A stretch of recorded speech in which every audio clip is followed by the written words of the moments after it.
Now, these relief operations are actually like a battle. And I don't use that word lightly.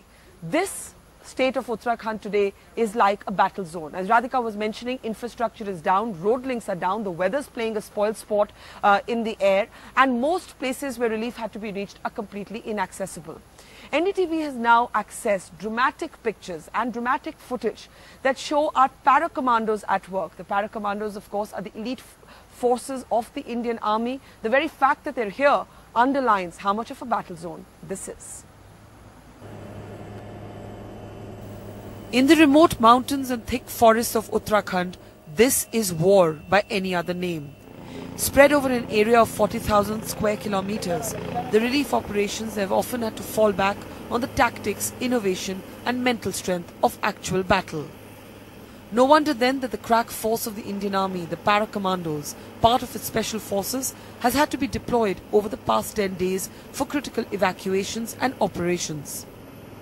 Normally trained for the subversion and sabotage of enemy infrastructure, or for covert operations or surgical strikes or even hostage situations, the very presence of the para-commandos here points to how much of a battle in the real sense of the word the relief operations here have been. Whether in the evacuation of more than 1,000 people from Jungle Chatti or the presence of the commandos at the crash site of the Mi-17. Slithering down from helicopters in the inaccessible mountain terrain of Jungle Chatti and Rambara, the first task of the para-commandos here was to create helipads for evacuating people. The commandos were dropped with explosives strapped to their backs.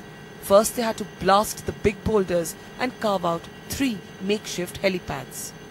Then they found that major landslides in the absence of walking tracks meant that most of the evacuees had to be winched up into choppers whose rotors were kept running.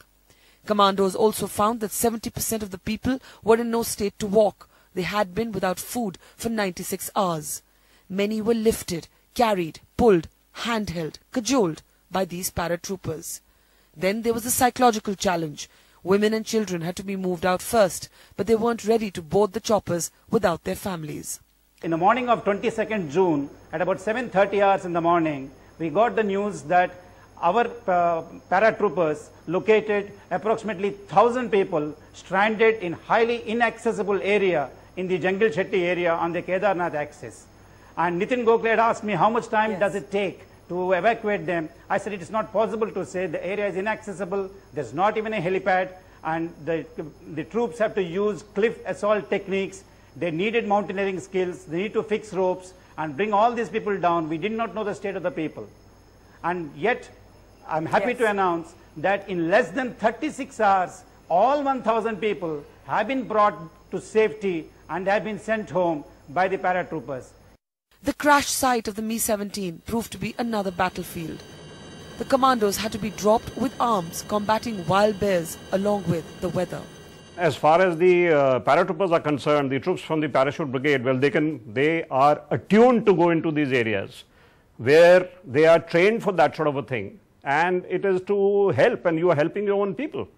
I mean, they would do this sort of a thing even in war for whatever task they are given, whether it's inside India or abroad. Well, I'm very happy that they've been employed, and actually they being a rapid reaction force, they are always the first to go wherever they are required.